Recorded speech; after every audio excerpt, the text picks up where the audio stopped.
पाकिस्तान अफगानिस्तान जिंदाबाद।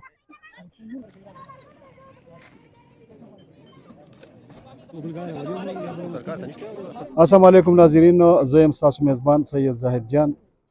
دا وخت موجود یم د ډوډبا کیمپ کې چې کوم د مهاجرینو کیمپ زمونږ په دیر په حصه کې موجود دی، نو هغه همدا کیمپ دی چې دا کوم بره شاته مو تښکاري او دې وخت کې زما سره موجود دی چې نن کوم د دې کیمپ نه یعنی 45 سال پس د دې ځای نه کډه اوچتوي او ځي افغانستان ته د حکومت چې کوم احکامات دي د هغې تحت ضلعي انتظامیې دوی ته مې اعلان کړی و، د هغې په موجودګۍ کې دلته نن موجود دي د ضلعي افسران هم نورم او دوی روان دي. د سامان مامان یې ځان سره ټول لا کړل. نو اول له دوی نه تپوس کوو چې ډېر وخت همدلته وشو، چونکې پیدایش هم د ده شاید چې دلته به شوی دی، په خپله خبره کوي. دا راته ووایه ستا نوم څه دی؟ زما عبدالواحد نوم دی. جی عبدالواحد نوم دی. جی او څو کاله ستاسو دلته وشو؟ آیا ستاسو پیدایش والدینو چې کوم تا ته وایي دلته شوی او که هلته شوی او چې اوس ځئ نو څنګه محسوسوئ؟ یاره سر جی زمون خو پیدایش دلته شوی دی ډوډبا کې، او تقریبا دغه 45 سال لکه دلته زمونږ وشو، خو زما په خپله 45 سال وشو. او یقین وکړه چې موږ ډېر د خوشحالۍ د ورورولۍ وخت دلته تېر کړی دی، او موږ چیزونو موږ د خپلو وروڼو پاکستاني او د دې انتظامیې ډېره غټه شکریه ادا کوو او ډېر ترې خوشحاله یو. او یقین وکړه چې په دې خاوره پسې موږ ډېر سخت خفه یو، ځکه چې په دې کې موږ خړپوسي کلي دي او ګرځېدلي پکې واړه پکې لوی شوي وو. نو بس موږ د دې خلکو ډېره شکریه ادا کوو، دوی زموږ ډېر خدمتونه کړي دي او موږ ته ډېر تحفظ راکړی دی، او الله دې د دې حفاظت وکړي. او بس موږ روان یو، خفه ډېر زیات یو، خو بس څه وکړو حالات داسې دي چې بس د دغه حالاتو په تقاضا باندې چې کومه دی لکه دلته زموږ نور څه سیسټم نه برابرېږي. او دا کم ټایم هم چې تېر کړو موږ د دې ټولو عوامو نه او د سرکاري انتظامانو بخښنه غواړو او دعا ترې غواړو چې دوی موږ معاف کړي، ځکه چې موږ د دوی رزقونه خوړلي دي، د دوی دا خاوره موږ استعمال کړې ده، او د دوی که موږ څه نقصان کړی یا موږ میوې خوړي یا نور څه دغه هم کړی، نو د هغې هم ترې بخښنه غواړو. او موږ د خپله سیډه بخښلي دي، بلکل زموږ څه دلته لکه د ورورولۍ او د مسلمانۍ په شان دي خوی کړی دی، زموږ زیاتی ظلم هېڅ هم راسره نه دي کړي، موږ ښه خوشحال یو. دا راته ووایه تا خبره وکړه چې اوس حالات داسې جوړ شو چې اوس موږ دلته نه شو پاتې کېدلی، نو آیا د حالاتو په باره کې تاسو څه وایئ چې کوم موږ خو چې کله لیدلي نو دا هم هغه افغانیان چې کوم په یورپ کې یا په دا کې ناست دي او هغوی دا پروپاګنډې د پاکستان خلاف دا کولې، نو هغه ستاسو غوندې شریفانو خلکو ته نن په هغه صورت کې میلاویږي چې هغوی نو دې ځای نه رخصتېږي. نو د هغه خلکو چې کوم د دواړو ملکونو یو فضا یې خرابه کړله، نو دا یې ښه وکړلو چې دا نن ټوله دا کېږي. ډېر بد کار یې وکړو، ځکه چې د هغو هغه ډېر بد کار یې وکړو، د هغو چې کوم هغه غلط الفاظ دي او غلطې خبرې اترې دي، نو د هغې هغه دغه چې کومه دی سزا هغه موږ ته میلاویږي. که چېرته هغوی لږه ګزاره کولی نو موږ به اوس هم ښه په امن کې ناست وی.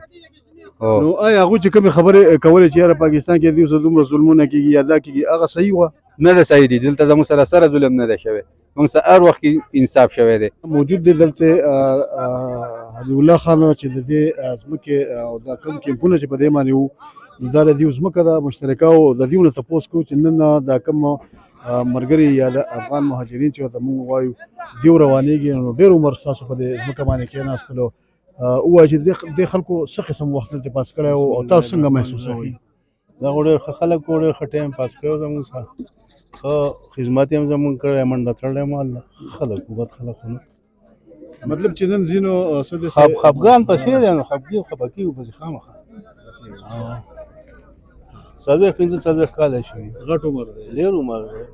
خل دغه شانتې هم تاسو دغه وکړئ چې تاسو زاهد جان بھائی ډېره ستا ډېره مهرباني او ډېره شکریه چې راغلی. نن زموږ دې کلي باندې ډېر دی یو خفګان ټیم دی، کله چې په